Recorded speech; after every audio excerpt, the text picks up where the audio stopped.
சுத்தராமத்திற்கு மகிமை உண்டாவதாக. இந்த அருமையான தருணத்துல கிறிஸ்துவின் நாமத்தினாலே உங்களை சந்திப்பதில் மிகுந்த மகிழ்ச்சி அடைகிற நாள் ஒரு காரியத்தை குறித்து தியானிக்க போகிறோம். சங்கீதம் 48 14வது வசனம் வாசிக்கலாமா? இந்த தேவன் என்றென்றைக்கும் உள்ள சதா காலங்களிலும் நம்முடைய தேவன், மரண பரியந்தம் நம்மை நடத்துவார். ஆமேன், ஹல்லேலூயா. கர்த்தருடைய பிள்ளைகளே, இந்த நாள்ல நம்முடைய தேவன் நடத்துகிறவர் அப்படின்னு நமக்கு நல்லா தெரியும். நம்ம வாழ்க்கையை நடத்துவதற்கு, நம்ம பிள்ளைகளை நடத்துவதற்கு நமக்கு தேவையானதை செய்து நடத்துகிறார். ஆனா எது வரைக்கும் நடத்துவார் தெரியுங்களா? மரண பரியந்தம். ஆமேன், ஹல்லேலூயா. இது வேதத்துல அநேக இடங்களை நம்மளால பார்க்க முடியுமில்ல. ஊர் என்கிற கல்தேயர் பட்டணத்திலிருந்து ஆபிரகாமை கர்த்தர் அழைக்கிறார்.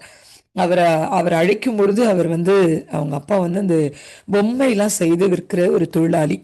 அப்படி ஒரு விக்கிரகங்கள் இருந்த ஒரு கூட்டத்திலிருந்து ஆபிரகாமை தனியே வேறு பிரித்து வெளியே அழைச்சிட்டு வர்றார். அப்படி அழைச்சிட்டு வரும்பொழுது அவர் நடத்துவாரா நடத்த மாட்டாரா, எது வரைக்கும் நடத்துவார், இதெல்லாம் ஆபிரகாமுக்கு தெரியல. ஆனாலும் கூட அந்த அழைப்பை ஏற்றுக்கொண்டு கர்த்தரே மெய்யான தெய்வம் அப்படின்னு உணர்ந்து தான் மட்டும் இல்ல, தன் மனைவியும் கூட அழைத்து கொண்டு வருகிறார். அவங்களும் எந்த கொஸ்டினும் கேட்கல. எவ்வளவு தூரம் போறோம், எவ்வளவு கிலோமீட்டர்ஸ், எவ்வளவு மைல், எங்க தங்குவோம், எப்படி சாப்பிடுவோம், எந்த கொஸ்டினும் இல்லை. ஆனா நடத்துவார். ஆமேன், நடத்துவார். அந்த நம்பிக்கை அவங்களுக்கு இருந்துச்சு. அதனால அவருடைய கரத்தை பிடித்து கொண்டு அவர்கள் அந்த கல்தேயர் பட்டணத்திலிருந்து புறப்பட்டு கானான் நோக்கி பயணப்பட்டாங்க. ஆராய்ச்சி அவர் சொல்றாங்க, கிட்டத்தட்ட அது 2000 மைல்கள் அப்படின்னு சொல்றாங்க. அவ்வளவு தூரம் நடந்து வந்திருக்கிறார் அவர். அப்ப எவ்வளவு ஸ்ட்ரகிள்ஸ் அவர் மீட் பண்ணிருப்பாரு. எத்தனை இடத்துல எத்தனை விதமான காரியங்கள் அவர் சந்தித்து இருக்கணும்ல. அவர் ஒரு இடத்துல தங்கும்பொழுது தன் மனைவியே தூக்கிட்டு போயிடுறாங்க. ஆனா கர்த்தருடைய சமூகத்துல, நீங்க என்ன நடத்துவேன்னு சொன்னீங்களே, இப்படிதான் இருப்பேன்னு சொன்னீங்களே, ஆனாலும் கூட இது ஏன் நடக்குது அப்படின்னு கேட்காம ஜெபம் பண்ணார். அந்த காரியத்தை குறித்து அவர் ஜெபம் பண்ணி கொண்டிருந்த போது அந்த ராஜாவிடத்துல கர்த்தர் பேசி அந்த மனைவி திரும்ப கொண்டு கொடுக்க ஒரு சேதாரமும் இல்லாம அந்த மனைவி தண்டத்துல வர கர்த்தர் அனுக்கிரகம் பாருங்க. எத்தனை பெரிய ஸ்லாக்கியம் இல்ல. அவர் நடத்துவார், நம்ம விசுவாசித்தா அவர் நடக்கிற வழியெல்லாம் நமக்கு உதவி செய்வார் என்பது அதிக நிச்சயம் இல்லைங்களா? யாக்கோபு குறைந்து போகல. பாருங்க, யாக்கோபு குறைந்து போகல. அவன் 16 போகும்போது நடத்துவார், அவ்வளவுதான். லூஸ் என்கிற இடத்துல போய் அமர்ந்த போது, அவன் படுத்த போது, அவன் ஏணி வைக்கப்பட்டு அந்த தரிசனத்தையே பார்க்கிறான். அவனுக்கு ஒரு உறுதிப்பாடு. நடத்துவார், கட்டாயம் நடத்துவார். மரண பரியந்த நடத்துவாரா? அது என்ன, மரண பரியந்த நடத்துவாரா? நடத்தினார். பாருங்க, ஆபிரகாம கானானுக்கு கொண்டு போனார். அங்கதான் அவருடைய மரண நாள் வந்தது. யாக்கோபை திரும்ப கானானுக்கு 16 கொண்டு வந்தார். அங்கதான் அவனுடைய கடைசி நாள் இருந்தது. அப்படியானால் தெய்வ பிள்ளைகளே, என்ன நடத்துவாரா? மரண பரியந்தம் நம்மை நடத்துவாரா? ஆமென், அல்லேலூயா. நம்ம யோசிக்கவே வேண்டாம். நம்ம வாழ்க்கையில நம்ம என்ன செய்ய போறோம், நம்ம வாழ்க்கையில என்ன கிடைக்க போகுது, என்ன நடக்க போகுது, பயப்பட வேண்டாம். ஏன்னா வாக்குத்தத்தம் பண்ணினவர், வார்த்தை கொடுத்தவர், நிறைவேற்ற வல்லவர். ஆமென். விசுவாசிக்கிறீங்களா? தேவன் என்றென்றைக்கும் உள்ள சதா காலங்களிலும் நம்முடைய தேவன். சரி, தெரியுதுங்களா உங்களுக்கு? எல்லா நாட்களிலும் அர்த்தம். சதா காலங்கள் அப்படின்னா எல்லா நாட்களிலும் அவர் நம்முடைய தேவன். ஆமேன். இன்னைக்கு நம்ம யோசிக்கலாம், நம்ம சில காரியங்கள் செய்து அவருடைய பிரசனத்தை இழந்திருக்கலாம். சில காரியங்களால அவருடைய தீர்மானத்தை விட்டு விலகி இருக்கலாம். அவருடைய திட்டங்களை விட்டு விலகி இருக்கலாம். ஐயோ, இந்த நாட்களில் ஆண்டவரை கூட இல்லையே, என் ஜெபத்துக்கு பதில் இல்லையே, நான் இப்படி புலம்பிட்டு இருக்கனே அப்படின்னு நினைக்கலாம். ஆனா இல்ல, சதா காலங்களிலும் எங்க இருந்தாலும் என்ன செஞ்சுக்கிட்டு இருந்தாலும் அவர் உங்க கூட தான் இருக்கிறார். ஆமேன். உங்களை இந்த வருத்தத்துக்குள்ளே சில சமயம் நடத்துறாருன்னா, அவரை நம்பி இருக்கிற நீங்க திடீர்னு உலகத்தை நம்ப ஆரம்பிக்கிறீங்க பாருங்க. அப்பதான் தேவன் நான் உன்னுடைய தேவன் என்பதை உறுதியா கொடுக்கும்படியா அப்படி நடத்துகிறார். ஆமேன். அதனால இன்றைக்கு தெய்வ பிள்ளைகளே, நீங்க கலங்காதிருங்க. உங்க காரியத்துல சோர்ந்து போகாதிருங்க. உங்க காரியத்துல நீங்க நடக்கலையேன்னு நீங்க நடக்காதீங்க. ஏன்னா கர்த்தர் சொல்றார், மரண பரியந்தம் உன்னை நான் நடத்துவேன். ஆமேன். அதனால ஜெபிக்கலாமா? எங்கள் நல்ல தெய்வம், இந்த நாள் எங்க கூட பேசின நல்ல வார்த்தைகளுக்காய் ஸ்தோத்திரம் ஆண்டவரே. இன்றைக்கு தெய்வ ஆவியானவர் எங்களை, நீங்க எப்படிப்பட்ட தெய்வம் என்பதை எங்களோடு பேசியிருக்கிறீங்க. நீங்க சதா காலங்களிலும் எங்களோடு இருக்கிற தெய்வம்.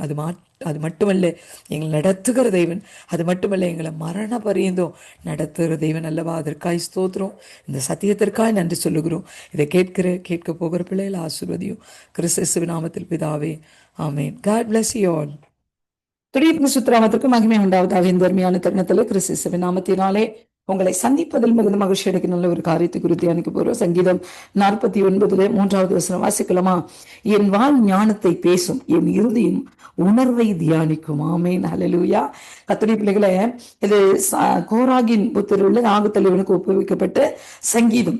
ஆனா இது யாரை பத்தி பேசப்படுகிறதுன்னு வாசிக்கும் போதே உங்களுக்கு தெரிஞ்சிருக்கும். என் வாய் ஞானத்தை பேசும். இது ஆண்டவராக இயேசு கிறிஸ்துவை பற்றி சொல்லப்படுகிற காரியம். இன்றைக்கு உங்க வாய் என் வாய் எதை பேசிக்கொண்டு இருக்கிறது? ஞானத்தை பேசுகிறதா? ஞானமான காரியங்களை பேசுகிறதா? பேசும்பொழுது நம்ம என்னன்னா பேசலாம், யாருக்கு என்ன கொடுக்கலாம், என்ன வாங்கலாம், அப்படி என்ன வேணா பேசலாம். அதாவது இருதயத்துக்கு நம்ம காயத்தை கொடுக்கலாம், ஆறுதலை கொடுக்கலாம், அதை என்ன கொடுக்கலாம், என்ன வாங்கலாம், என்ன வேணா பேசலாம். ஆனா ஞானமான வாய் என்ன பேசுனா? ஔஷதம். ஞானமுள்ள வாய் என்னதுங்க? ஔஷதம். காயம் கட்டுவதை பேசும். ஆமேன். ஒருத்தங்க காயப்பட்டிருக்காங்களா, நம்ம பேசுறது அவங்களுக்கு எப்படி இருக்கும் அப்படின்னு பாத்தீங்கன்னா, காயம் கட்டுவதா இருக்கும், ரொம்ப ரொம்ப ஆறுதலா இருக்கும். அதுதான் ஞானமுள்ள வாய். ஆமேன். அப்ப கர்த்தருடைய பிள்ளைகளை, ஆண்டவராக இயேசு கிறிஸ்து வாழ்ந்த நாட்களிலே அவர் ஞானமாய் பேசினார். அவருடைய காரியங்கள் எல்லாம் ஞானமாய் இருந்தது. வியாதியா வரும்பொழுது அவர் அழகாய் அவர்களுக்கு வியாதியிலிருந்து விடுதலை கொடுத்து ஆறுதலாய் பேசினார். பாவம் செய்து வந்தபோது நீ பாவம் செய்யாதே என்று சொல்லி அந்த பாவத்திற்கு பரிகாரியாக அவரே மாறி நின்றார். அப்ப வாய் எதை பேசுமா? ஞானத்தை பேசும். அதுக்கப்புறம் என் இருதயம் உணர்வை தியானிக்கும். உணர்வுள்ள இருதயம்.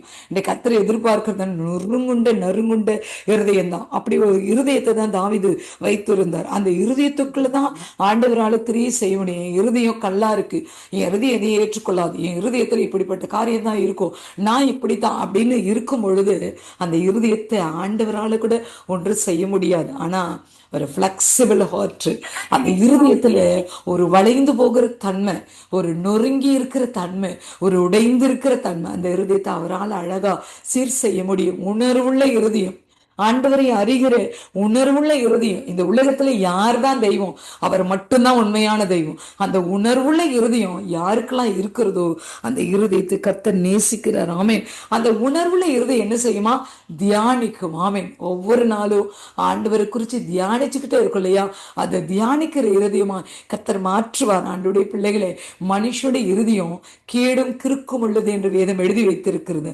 ஆனா கர்த்தர் சொல்றாரு, அவருடைய பிள்ளைகளுடைய இருதயம் மனுஷனுடைய இருதயம் அல்ல, அவரை நேசிக்கிற பிள்ளைகளுடைய இருதயம் எப்படி இருக்குமா? உணர்வா இருக்கும், புரிந்து கொள்ளும். ஆண்டவரை புரிந்து கொண்டு ஆண்டவருக்காக வாழ ஆசைப்படும், தியானிக்கும். வேத வார்த்தைகளை, வசனங்களை இப்படி சொல்லப்பட்டிருக்கிறதே தியானிக்கும். அதனால இந்த நாள்ல பரிசுத்த ஆவியானவர் உங்க கூட பேசியிருக்கிறார். உங்களுக்கும் எனக்கும் ஞானமுள்ள வாயும் உணர்வுள்ள இருதயம் கொடுக்கப்படுவதற்காக ஜெபிக்கலாமா? நல்ல தெய்வமே, இந்த நாள் எங்க கூட பேசியிருக்கிற வார்த்தைகளுக்காக நன்றி. எங்களுக்கு ஞானமுள்ள இருதயத்தை கொடுங்க, உணர்வுள்ள இருதயத்தை கொடுங்க. ஞானமுள்ள வாயும் உணர்வுள்ள இருதயமும் எங்க வாழ்க்கையில பெரிய நன்மைகளை பெற்றுத்தர நான் விசுவாசிக்கிறேன் ஐயா. இது கேட்க போகிற பிள்ளைகளை ஆசீர்வதியும். கிறிஸ்து நாமத்தில் பிதாவே, ஆமென். God bless you all. பழைய நம்பரை தந்துட்டாங்க.